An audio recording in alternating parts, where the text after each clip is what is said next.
5. Por esta causa te deixei em Creta, para que pusesses em boa ordem as coisas que ainda restam e, de cidade em cidade, estabelecesses presbíteros, como já te mandei.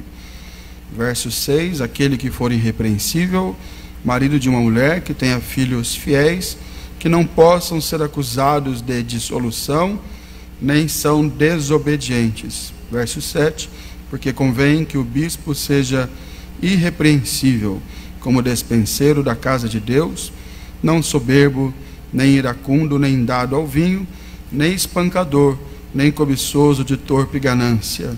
Verso 8, mas dado à hospitalidade, amigo do bem, moderado, justo, santo, temperante.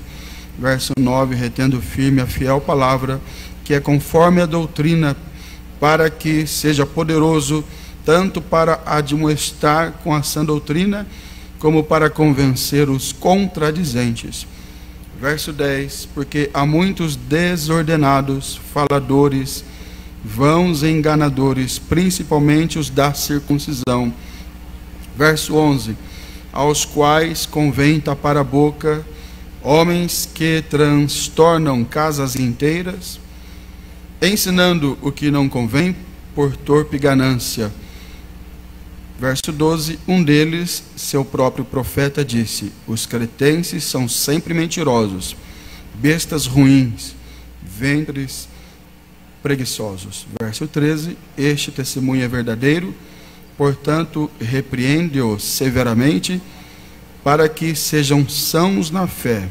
Verso 14, não dando ouvido às fábulas judaicas, nem aos mandamentos de homens que se desviam da verdade.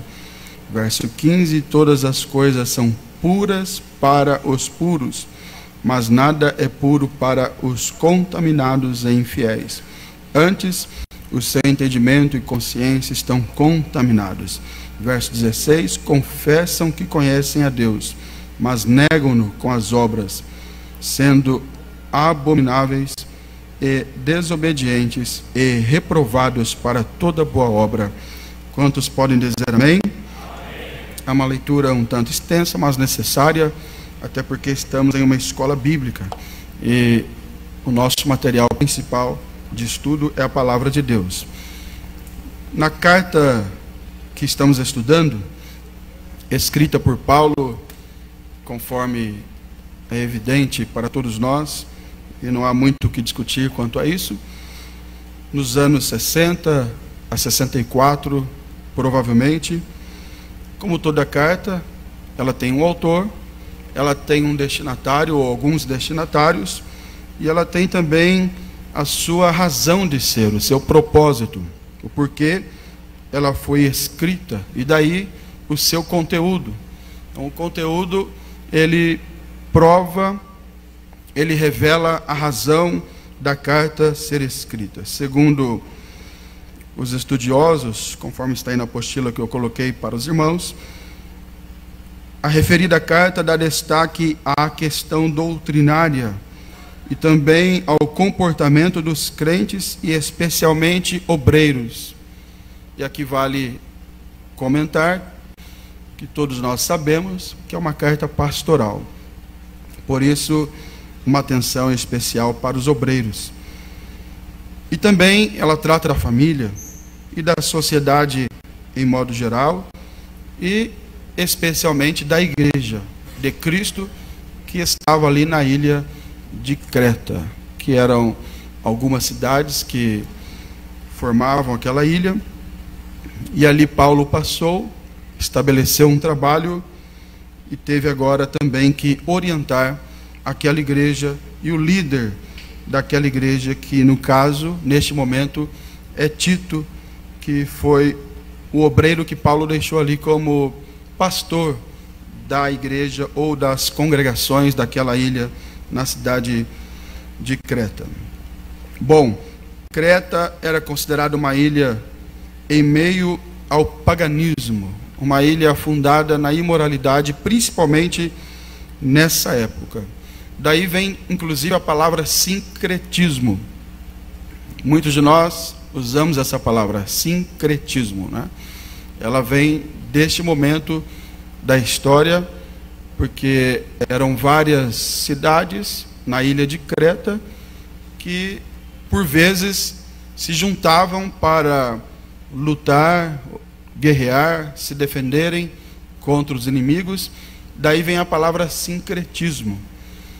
E esse termo sincretismo, ele ganhou um significado especial no nosso meio, que trata da mistura, né, de crenças, mistura de culturas, inclusive, mas principalmente no meio religioso, a mistura de crenças. É muito comum a gente ver algumas igrejas, inclusive no Brasil, que elas, na sua liturgia, na sua forma de ser, elas apresentam um pouquinho de cada coisa, né?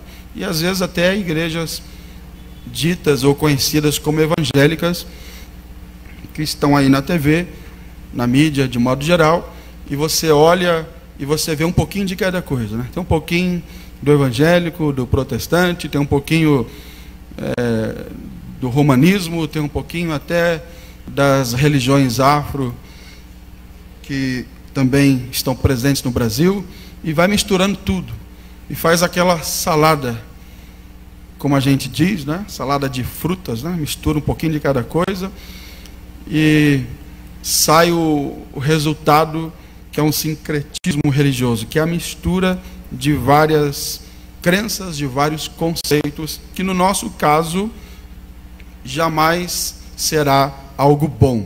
Quando se trata de sincretismo no contexto religioso, evangélico, bíblico, Deus sempre reprova.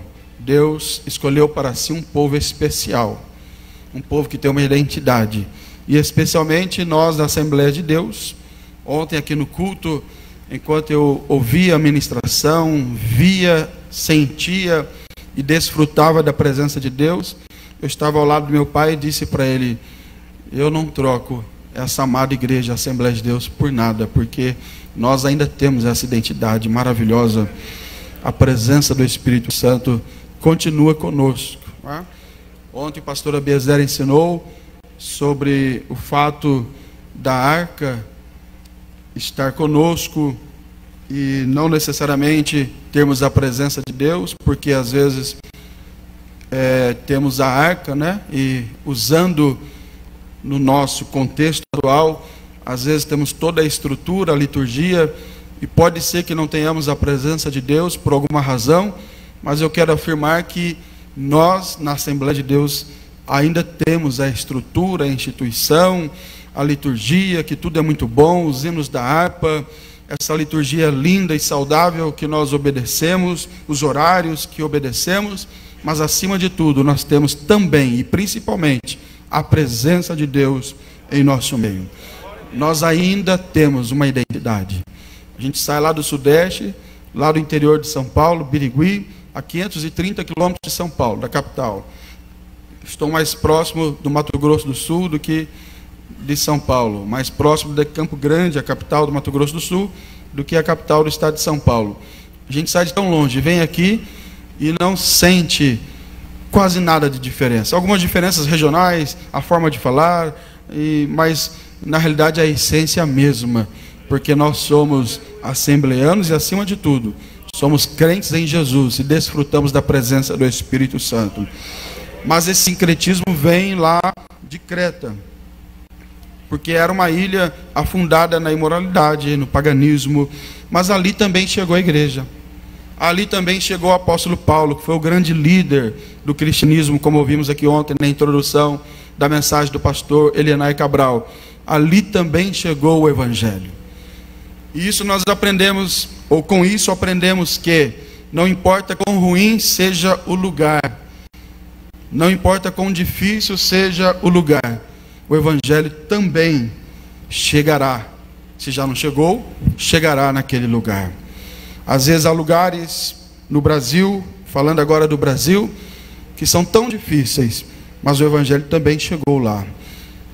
Há lugares no mundo que vivemos, no mundo atual, que são tão difíceis. Você olha assim, passei numa determinada nação esses dias, estava comentando com meu pai, e disse para ele ali, estava de passagem indo ao Japão, numa escola bíblica, e naquela passagem nós saímos um pouco, uma nação de religião muçulmana, árabe, e eu só via mesquita, né?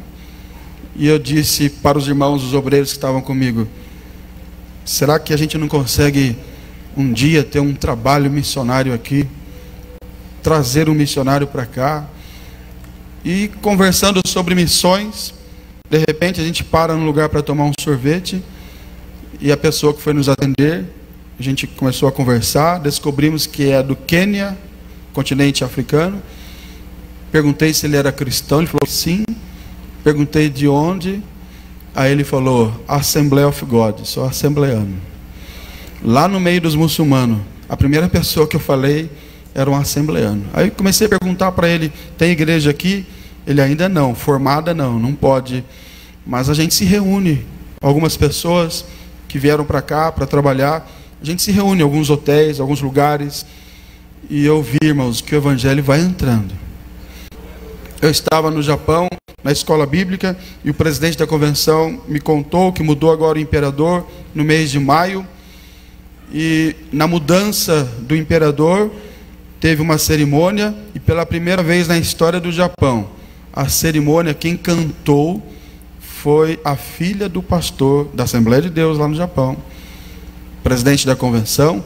Ela cantou lá na cerimônia da mudança de imperador no Japão. E ele me contando, e a esposa dele também dizendo, que a neta do imperador foi estudar na Inglaterra, numa escola cristã, e voltou com uma sementinha do evangelho. E lá o imperador já está dando uma abertura também para o evangelho. E lá em Creta não foi diferente, o evangelho chegou. Jesus começou a salvar. Atos capítulo 2, versículo 11 diz: cretenses e árabes, todos nós temos ouvido em nossas próprias línguas falar da grandeza de Deus. Quando aconteceu a descida do Espírito Santo, o Pentecostes, em Atos capítulo 2, lá estavam alguns cretenses que receberam a mensagem do evangelho. E a igreja foi sendo estabelecida. Paulo lá chegou, embora Paulo se preocupasse primordialmente em pregar o evangelho aos não alcançados, conforme está em Romanos capítulo 15 e o verso 20, ele também exercia uma forte influência apostólica nos lugares onde a igreja já havia sido plantada, mas necessitava de assistência e doutrina.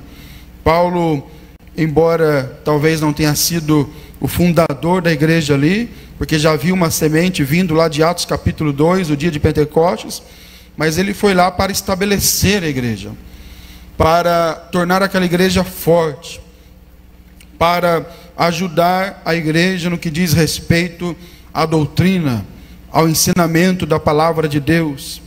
Por essa razão Paulo viaja até Creta. Só que ele não podia ficar lá, ele tinha uma missão para cumprir. Ele precisava continuar a sua caminhada, a sua missão. E ele deixa ali um sucessor. Esse sucessor foi Tito. No texto que nós lemos deixa bem claro isso.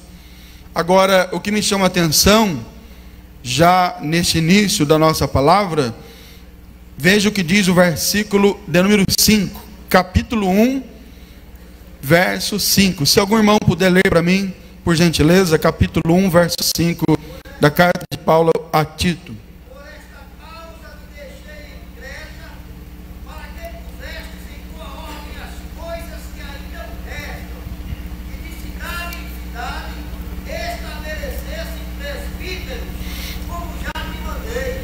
Veja, irmãos, que Paulo faz ali um trabalho de fortalecimento das bases doutrinárias da igreja, mas ele precisa continuar.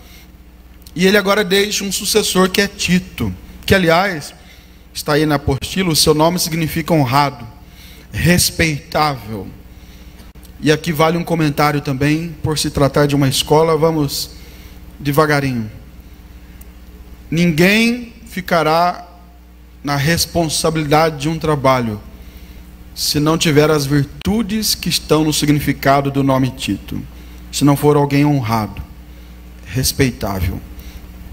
Porque às vezes as pessoas querem cargos na igreja, mas não são pessoas honradas, respeitáveis, amáveis. E alguns até dizem: olha, mas se Deus quiser, Ele vai me achar do jeito que eu sou. E o pastor pregou ontem aqui que isso não serve para o evangelho. Eu recebi muito aquela palavra de ontem, porque nós precisamos do buril, né, para ser lapidado. E às vezes a pessoa diz: se Deus me quiser, Ele vai me achar onde eu estou e do jeito que eu sou. Eu não dependo de homens. Mas Tito ficou lá em Creta porque ele era alguém respeitável, amado, de confiança. E por isso Paulo deixa ali como seu sucessor. E outra coisa interessante é que Paulo lhe deixa ali e diz para ele: olha, por esta causa, ou seja, havia uma razão. Ele não ficaria ali sem razão, sem causa, sem propósito. Quem crê, quem acredita que tem no seu ministério um propósito dado por Deus, diga amém. Amém. Nós não estamos aqui sem propósito. Eu caí aqui, não sei o que estou fazendo aqui, vim para cá. Não, nós estamos aqui com um propósito. E Tito ficou lá com um propósito. E o propósito era, olha, primeiro, colocar as coisas em ordem que ainda restam. Aqui nós aprendemos algumas lições. Primeiro, a humildade de Paulo como líder. Porque normalmente eu estou, embora seja jovem ainda, em relação a muitos aqui, mas já sou de uma geração intermediária, há 20 anos dirigindo o trabalho, e às vezes você sai da igreja, e o sentimento humano, quando a gente sai de uma congregação, da liderança de um trabalho, é esse: fiz tudo perfeito. E às vezes a gente fica até fundamentado naquele orgulho, né? Que outro não vem estragar o que eu fiz, porque eu fiz tudo o que tinha que fazer. Paulo nos ensina aqui que ainda há algo a ser feito. Você pode ter trabalhado na congregação, no setor, no meu caso lá no campo, que são 49 igrejas. Posso ter trabalhado lá, estou lá há 14 anos naquele campo, há 8 anos como presidente. Posso ter trabalhado ali 8, 10, 15, 20 anos. Se eu sair daqui a 10 anos, ainda haverá algo a ser feito. Sempre haverá um Tito para ficar no nosso lugar e colocar alguma coisa em ordem. Eu vou repetir essa frase: sempre haverá um Tito para ficar no nosso lugar e colocar alguma coisa em ordem, porque ninguém é super-homem aqui. Ninguém é completo. Às vezes a gente olha para algum obreiro e diz: aquele obreiro é completo, ele canta, prega, ensina, ele dirige bem o culto, e ainda toca, mas sempre há algo faltando, que Deus levantará um Tito para ficar no seu lugar e colocar as coisas que ainda restam, porque a obra é de Deus, e nós nos completamos. Eu preciso de você, você precisa de mim. Aleluia. Não existe esse sentimento de que eu faço tudo, eu posso fazer tudo e ninguém pode fazer, porque só eu sei fazer. Na realidade, Deus sempre tem alguém para fazer algo que a gente não conseguiu fazer. E nesse caso aqui, foi Paulo que não teve tempo, não teve condições de fazer o que precisava ser feito, e ele deixa Tito ali em seu lugar para colocar em ordem o que ainda restava. Ou seja, dar sequência ao trabalho iniciado por Paulo. Todos nós obreiros que aqui estamos, na realidade, a gente está dando sequência. E isso falamos agora de todos mesmo, porque a Assembleia de Deus tem mais de 107 anos. Vai completar agora 108 anos, não é isso? A Assembleia de Deus não foi iniciada por mim, nem por você, com todo respeito aos mais idosos que estão aqui. Nós estamos dando sequência a um fundamento que já foi colocado.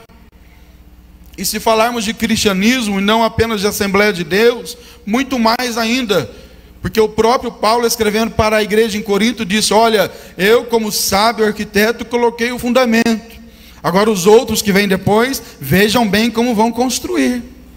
E lá no final ele diz: e o fundamento é Cristo.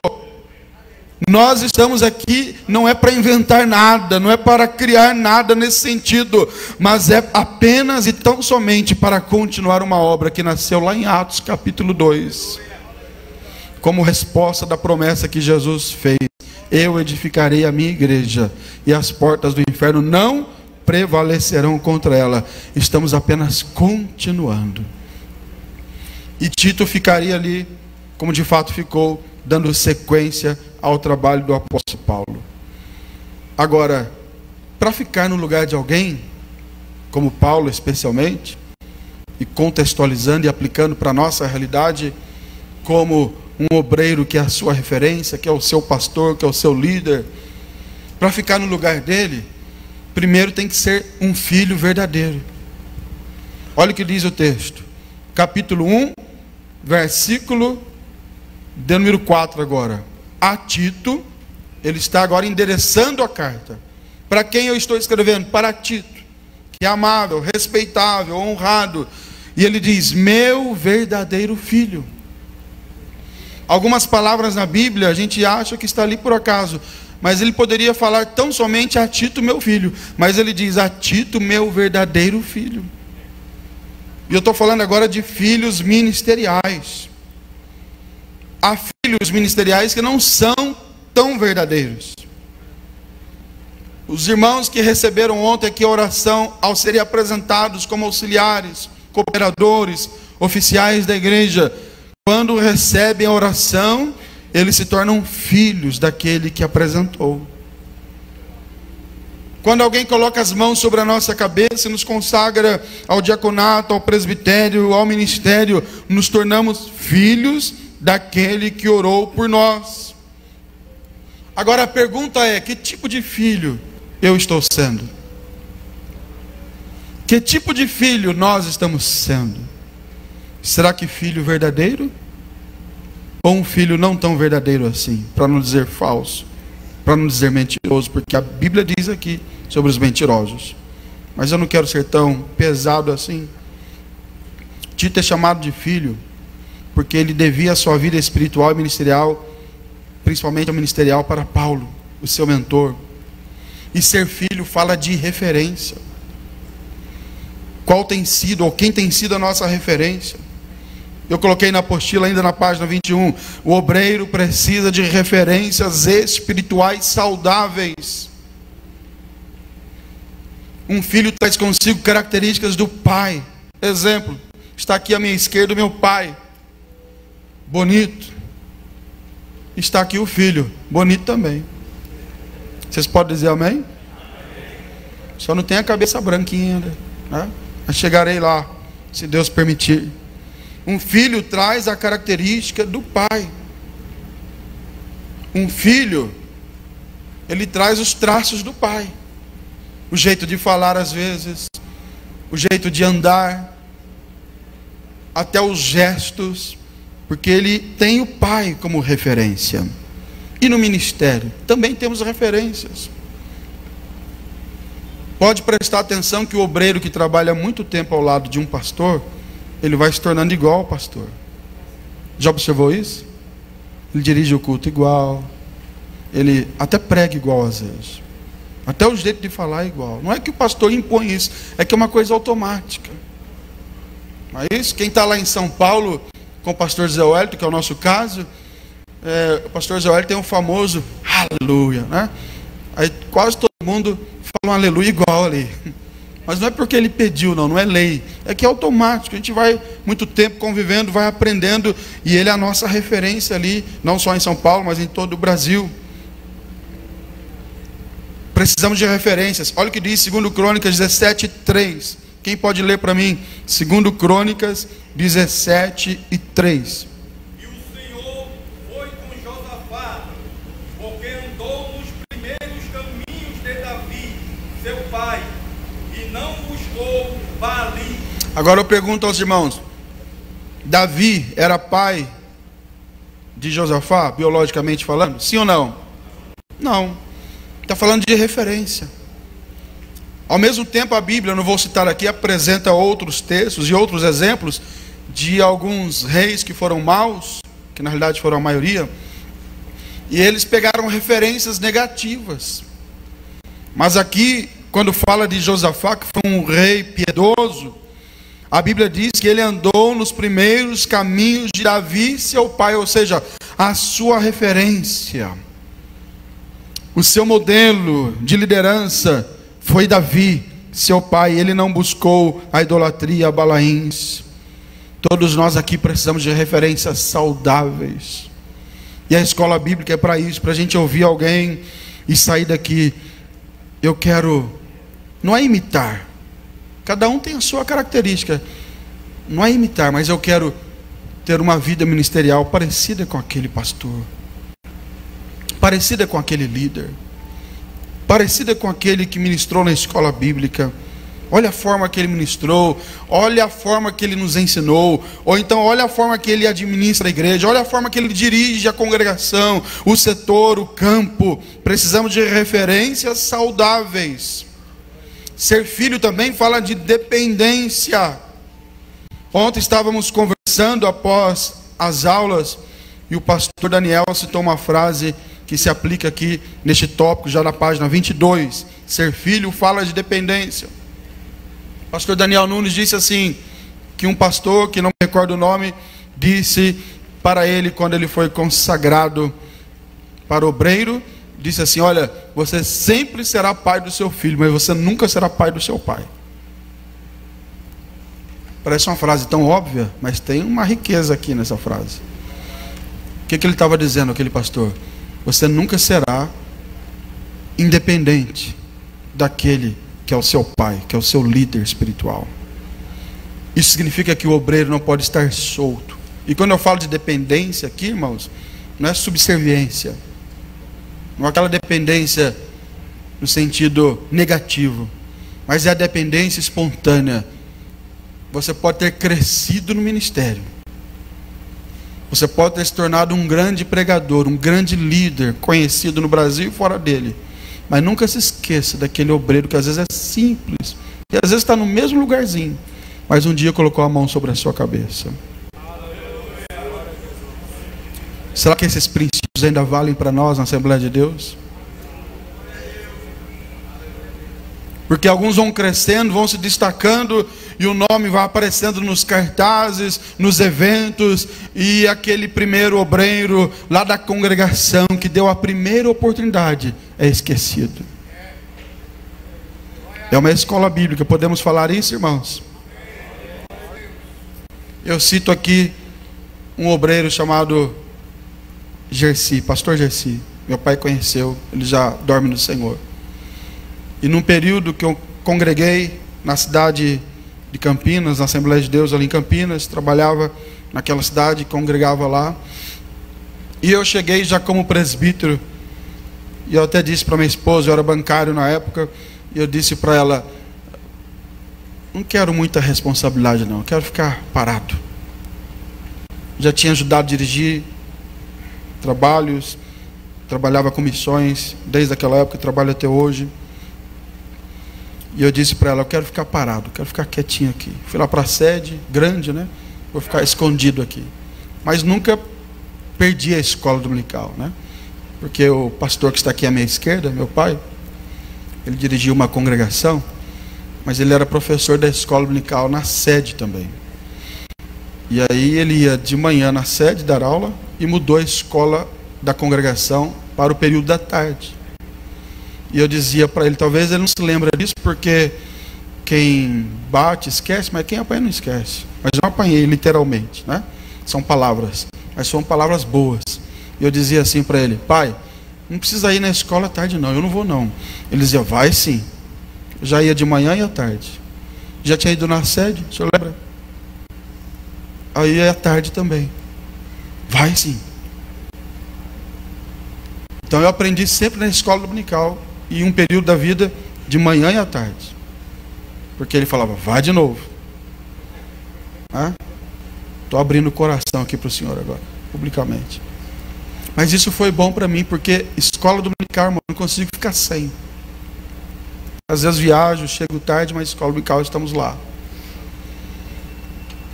E o pastor Gersi era o professor da classe dos obreiros. Eu fui para a classe dos obreiros, ficar aqui só como aluno, quietinho. E um dia ele falou assim para mim, depois de algumas aulas: irmão Emanuel, o senhor vai me ajudar a dar aula aqui. E eu disse assim: mas pastor, logo Campinas, tem tanto doutor lá. O senhor tem certeza disso? Sim, domingo que vem Era a lição sobre as 10 virgens. Eu lembro, nunca vou esquecer. Você prepara 15 minutos. Você faz uma introdução. O resto é comigo, mas 15 minutos você fala. E eu obedeci, falei os 15 minutos. E a partir dali, a coisa foi aprimorando até que eu me tornei professor ali na classe. Então hoje eu posso dizer, olha, eu fui professor um período lá na classe dos obreiros em Campinas. Mas quem é que me deu a oportunidade? Foi o pastor Gessi, que já dorme no Senhor. Paulo foi o grande apóstolo, sim ou não? Mas quem abriu as portas para ele? A gente fala pouco dele. Barnabé, não é isso? Às vezes tem obreiros que se destacam e esquecem que eles precisam, nesse sentido, ainda ser dependentes daquele que um dia deu a primeira oportunidade. Daquele que um dia levou o nome dele para ser apresentado como obreiro. O obreiro não pode estar solto. O ministro independente no sentido de autossuficiência. Isso aqui fala da autossuficiência. Aquele obreiro que diz, agora eu não preciso mais do meu presidente. Agora eu não preciso mais do meu dirigente, porque eu tenho agenda, eu tenho compromissos, e eu tenho uma igreja grande que eu dirijo, eu não preciso mais dele.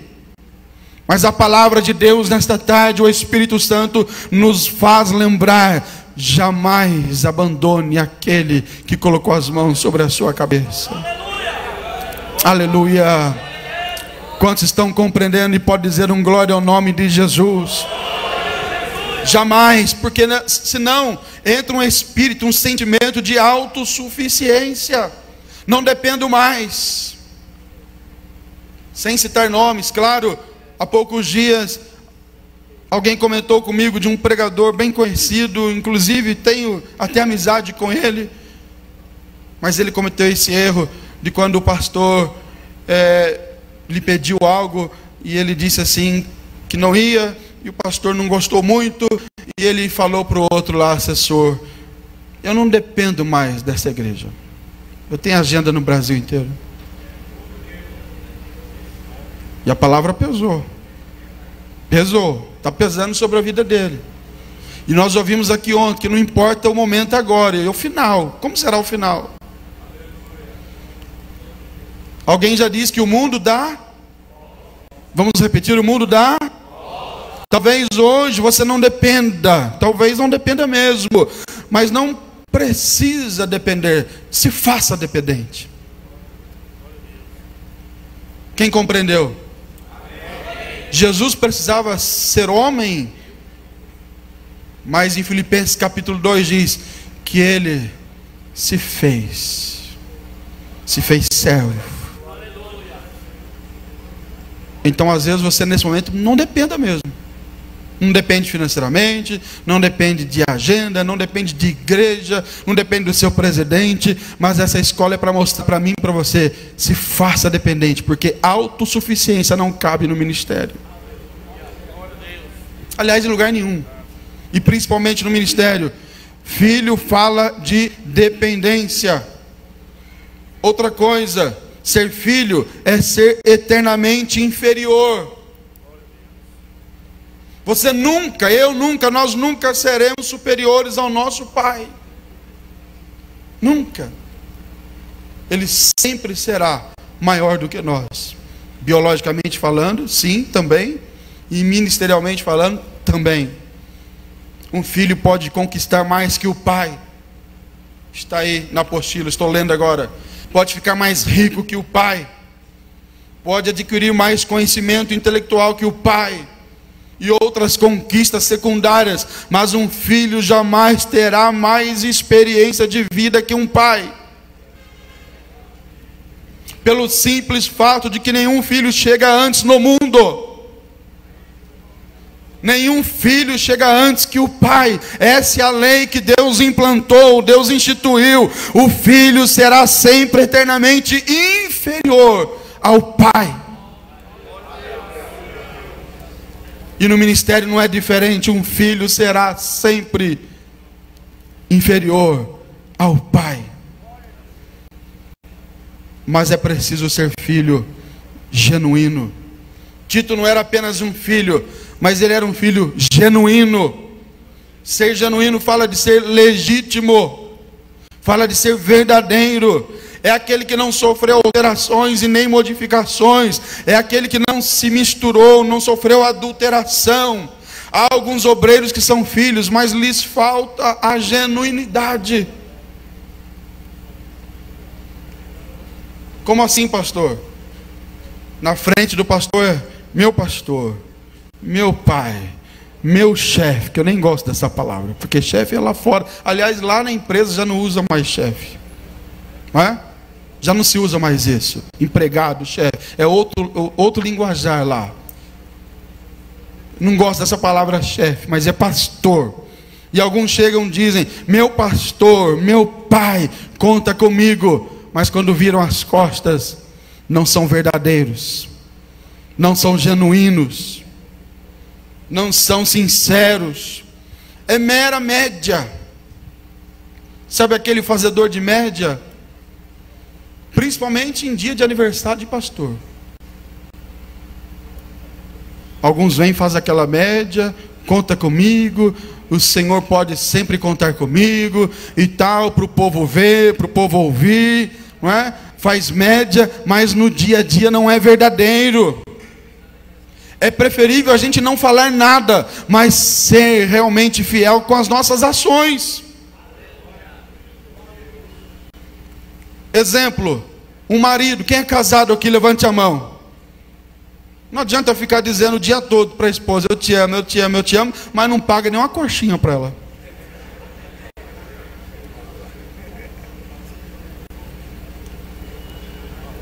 Ontem eu saí do culto, estava um cheiro tão bom ali, aqueles espetinhos, né? Lá em Birigui, a nossa região, terra da carne também, terra do boi, né? Muita churrascaria, muito espetinho. Muitos irmãos trabalham lá com açougue, carne, além do sapato, né? Que é a capital do sapato, do calçado infantil. Tem também essa área aí. E eu saí dali, aquele cheirinho bom do espetinho. E às vezes, talvez, sei lá, não sei, R$1, R$2, R$3, R$5 no máximo. Aí fala para a esposa o ano inteiro: te amo, aquela melação, te amo. Chega até na frente da igreja: você é a mais linda, a mais maravilhosa, mais isso, mais aquilo. Mas não pega R$5 para pagar um espetinho para a esposa. Que amor que é esse? É igual alguns obreiros que falam: pastor, conta comigo, conta comigo. Quando eu era mais novo do que sou hoje, eu caía muito nessa, irmão. Esse aí é meu amigo, hein? Olha, você viu, Carol, minha esposa, né? Você viu, Carol? Esse aí, viu que ele falou lá? Mas hoje você não engana muito pai não, viu? Porque o que vale é o dia a dia, irmãos. O que vale é a fidelidade nos bastidores. A fidelidade que vale é aquela que ninguém está vendo. Não tem Facebook, não tem câmera. Não adianta nada eu elogiar meu pai aqui e desrespeitá-lo no dia a dia, não obedecê-lo no dia a dia. Não adianta nada eu vir aqui no púlpito e fazer e tecer elogios ao meu pastor no dia do aniversário, mas no dia a dia não respeitá-lo, não agir como filho verdadeiro. Mas aqui nesta tarde há filhos verdadeiros. Se isso é verdade, levante uma das suas mãos e glorifique ao Senhor. Não são filhos perfeitos, erramos sim, mas quando erramos somos verdadeiros até quando erramos. Errei, meu pastor, me perdoa. Então Tito, Paulo diz: é meu filho verdadeiro, ou verdadeiro filho. Meu, olha o pronome possessivo, meu verdadeiro filho. Agora interessante que quando Paulo escreve a carta aos Coríntios, capítulo 8 da segunda carta, me parece que é o verso de número 23. É isso mesmo, 2 Coríntios 8, 23. Segunda carta de Paulo aos Coríntios, capítulo 8, 23. Quem pode ler para nós? Quanto a Tito, é meu companheiro e cooperador para convosco. Quanto a nossos irmãos, são embaixadores das igrejas de glória de Cristo. Quanto a Tito, isso aqui é uma conjectura minha, se estiver errado, depois o pastor Leonardo, não sei se já chegou, ele vai corrigir. Uma conjectura minha, né? Quando Paulo escreveu a carta para a igreja em Corinto, me parece que foi antes das cartas pastorais, correto? Paulo escreve e chama Tito de cooperador e companheiro. Quando ele escreve Agora, a carta pastoral a Tito, que no meu modo de ver, depois, ele chama Tito não mais de companheiro, simplesmente. Ele chama agora de meu verdadeiro filho. Observe que há uma progressão de relacionamento. Primeiro é companheiro, agora já é verdadeiro filho. Não basta ser apenas companheiro. É preciso também ser amigo. Quando Paulo fala de Epafrodito, fala que é companheiro, é amigo. E era amigo dele, era irmão. Porque às vezes somos companheiros, estamos na mesma labuta, mas não somos irmãos verdadeiros, não somos filhos verdadeiros. Mas no caso aqui de Tito, ele começa como companheiro, mas agora já é verdadeiro filho de Paulo. Vamos aumentar sempre a nossa relação de fidelidade com aqueles que estão sobre nós. Ser filho é bom, ser filho genuíno é melhor ainda. Você pode levantar uma das mãos comigo e você pode dizer: eu quero ser filho genuíno. Ou melhor, continuar, porque eu sei que vocês já são. E Tito era esse filho verdadeiro, genuíno. Mas há pais ministeriais que quando olham, página 22, aí no terceiro tópico, que quando olham para a atitude de seus filhos, pensam: eu não ensinei isso para ele não. Isso aí que ele está pregando eu não ensinei não. Isso que ele está fazendo eu não ensinei não. É frustrante e decepcionante para um pai ver um filho tomar caminhos diversos daquele ou daqueles que foram ensinados pelos pais. Embora este versículo retrata uma situação geográfica, mas é um princípio bíblico. Provérbios 22, 28. Não remova os antigos limites que seus pais fizeram ou estabeleceram. Somos filhos e precisamos, como filhos, dever sempre esse respeito, esse amor para com os nossos pais.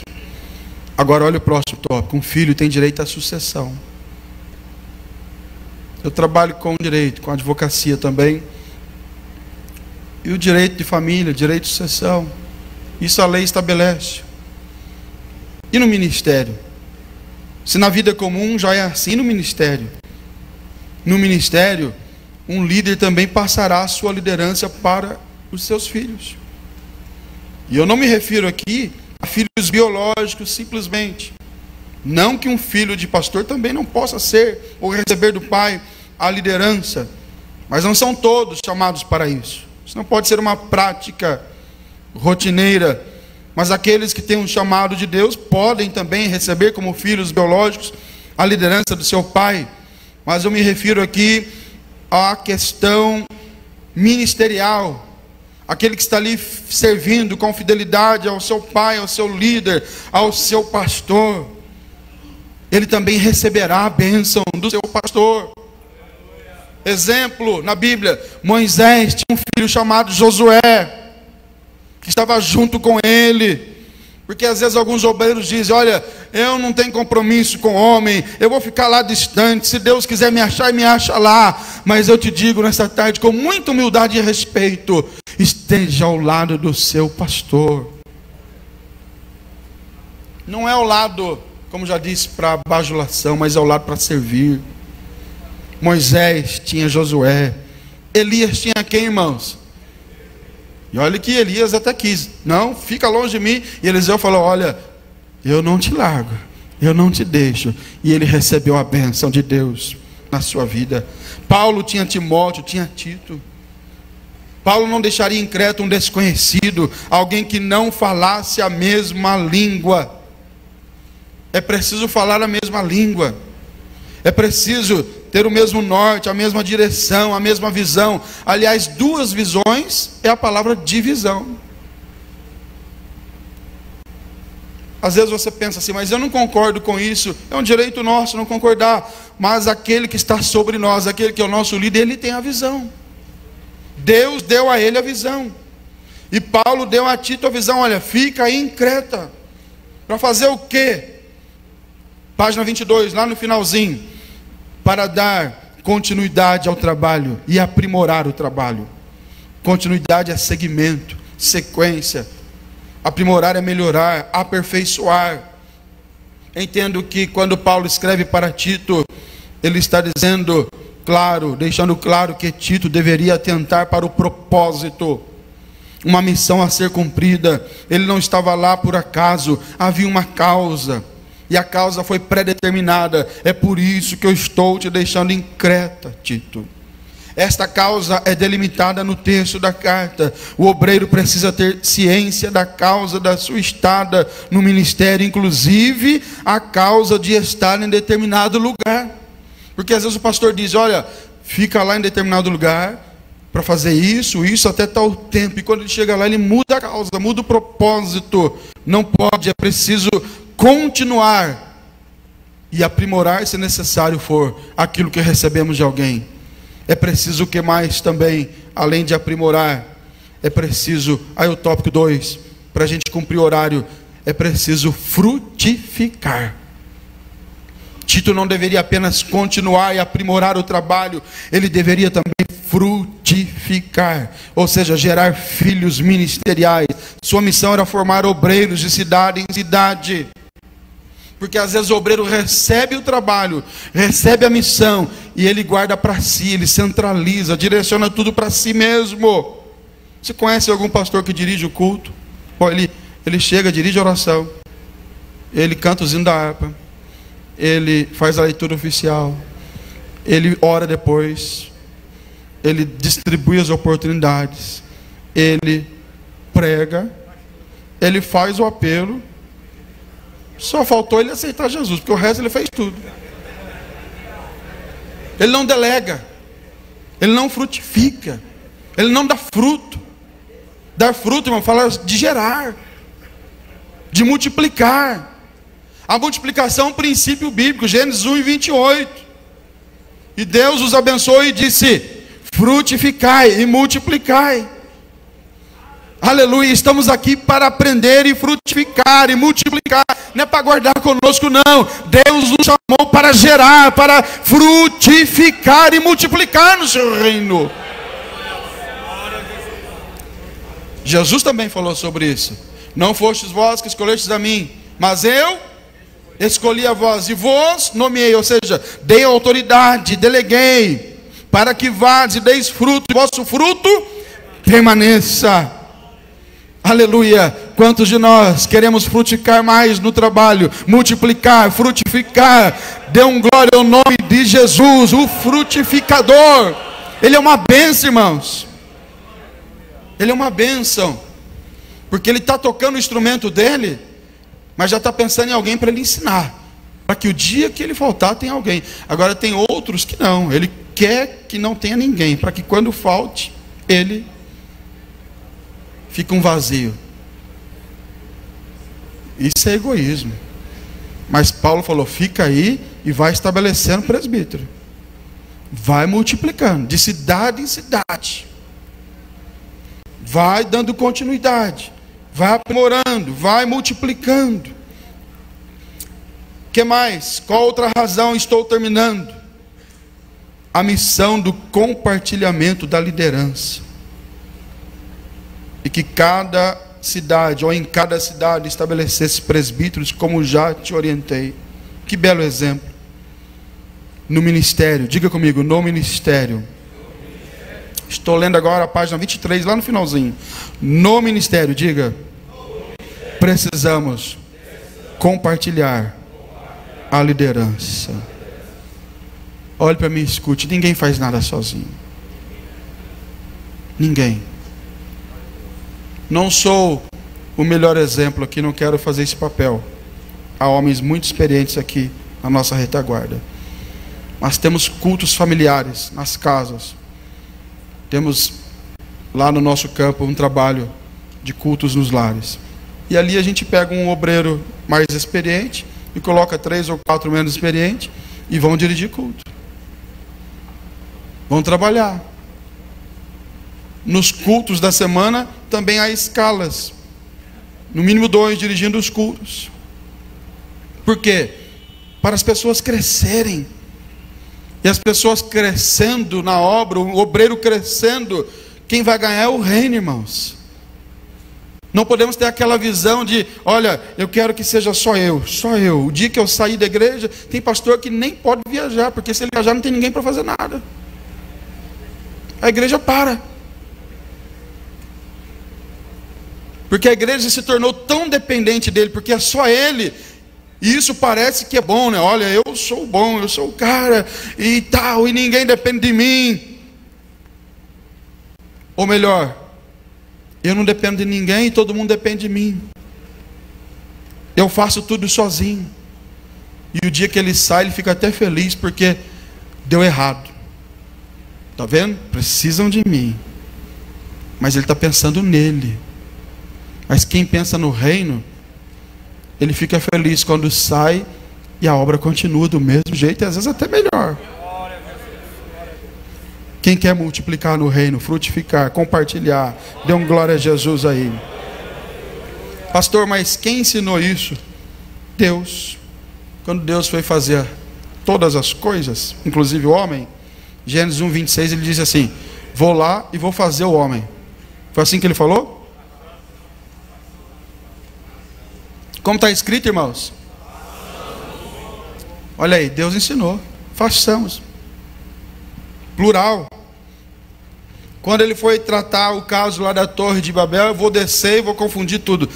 Ele disse: desçamos e confundamos. Deus nos ensinou a compartilhar a liderança. Tem muita gente boa dentro da igreja que sabe fazer o que nós fazemos.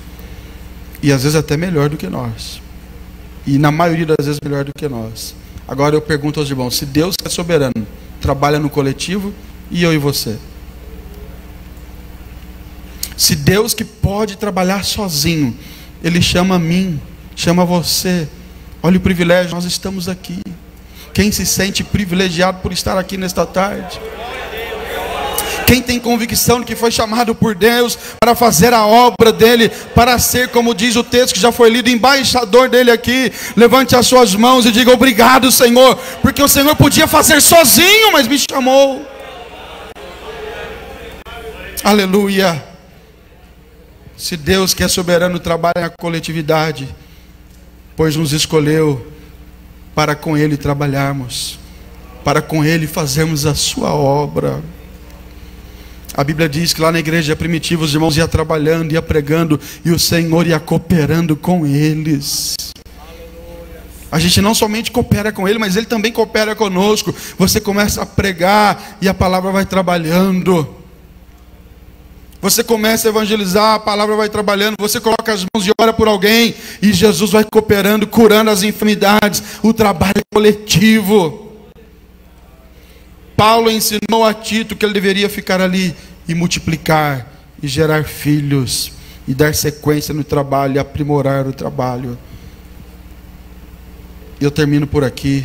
Tem uma parte final, depois os irmãos leiam. Mas, com a autorização do nosso pastor, vamos fazer a oração para encerrar essa parte.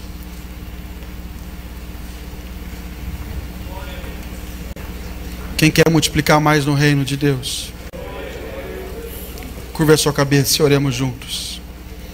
Pai bendito e santo, no teu nome nós oramos, no nome de Jesus teu filho oramos agora e agradecemos, Senhor.